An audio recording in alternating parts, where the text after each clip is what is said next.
and Norsworthy. An optimal state of consciousness. Is flow the secret to happiness? It can happen when doing just about anything. Experts share how to get in the zone and what can pull you out. What is the secret to happiness? In a 2004 TED Talk, psychologist Mihaly Csikszentmihalyi boldly claimed to have the answer. Flow. Flow is the experience of being completely absorbed in a particular task. Sometimes we call it being in the zone. Csikszentmihalyi described it in his TED Talk as an effortless, spontaneous feeling and an ecstatic state.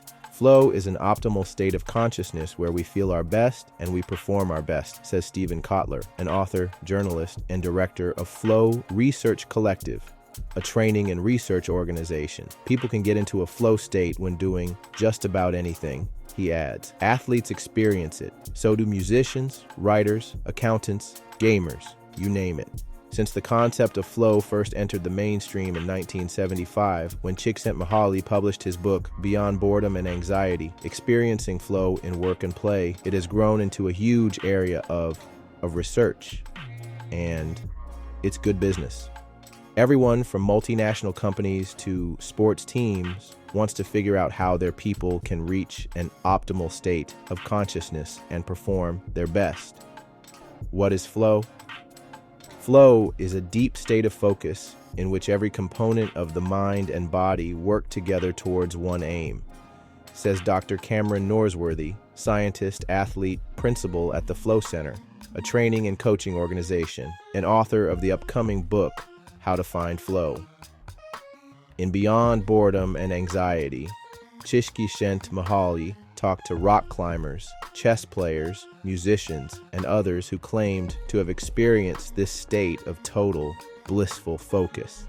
Csikszentmihalyi identified 7 conditions that seem to be present when a person is in a flow state, an intense focus that leads to a sense of ecstasy, knowing exactly what you want from one moment to the next, getting immediate feedback on what you are doing, knowing your goal is achievable, even if it is difficult, losing track of time, forgetting yourself.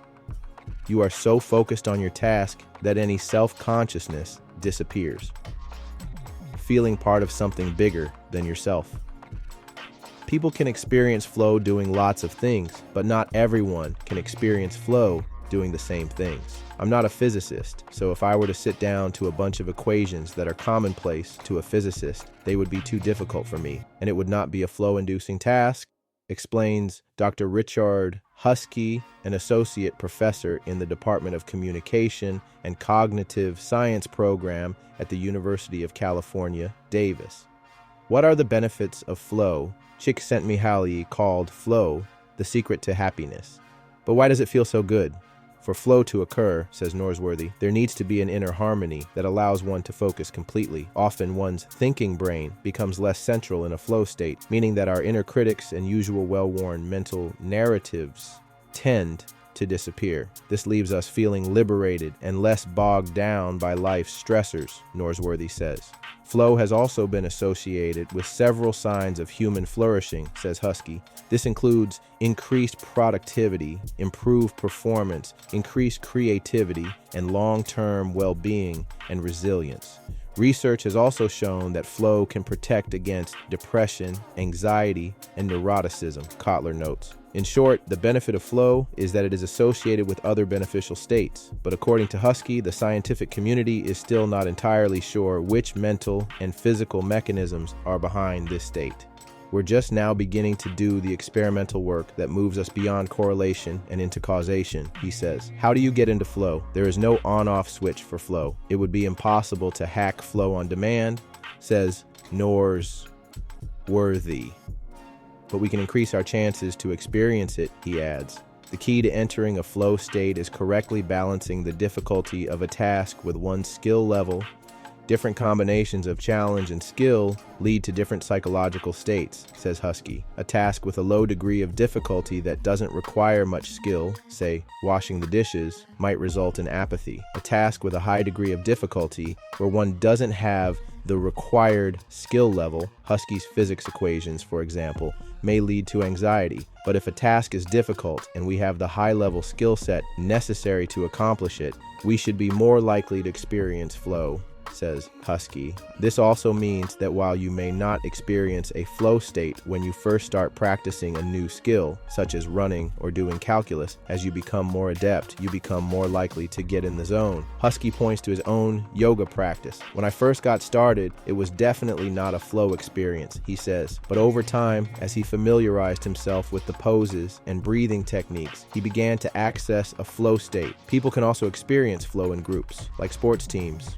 The challenge of collaborating on a joint task can be a source of flow in and of itself, says Huskey. Some individuals seem more prone to experience flow states than others.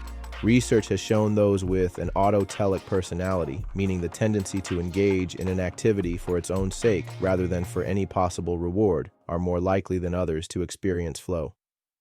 What interrupts flow? Conflict disrupts harmony, says Norsworthy, so any inner conflict you may have about how or why you are undertaking an activity will undermine your ability to flow in it. Lack of purpose, ambiguous goals, or engaging in something because we feel we should rather than because we want to, are all factors that will disrupt flow. Flow also requires attention, so anything that distracts us pulls us out of flow. Distraction is the biggest killer of flow, says Kotler. Things such as cell phone notifications, pings from emails, and open office plans where anyone can come talk to you at any time are all terrible for flow, he says. This doesn't mean that you have to work from a sensory deprivation tank, but notice what conditions seem to facilitate flow for you and which seem to disrupt it. Take music, Huskey says. I can only listen to certain types of music when I do data analysis.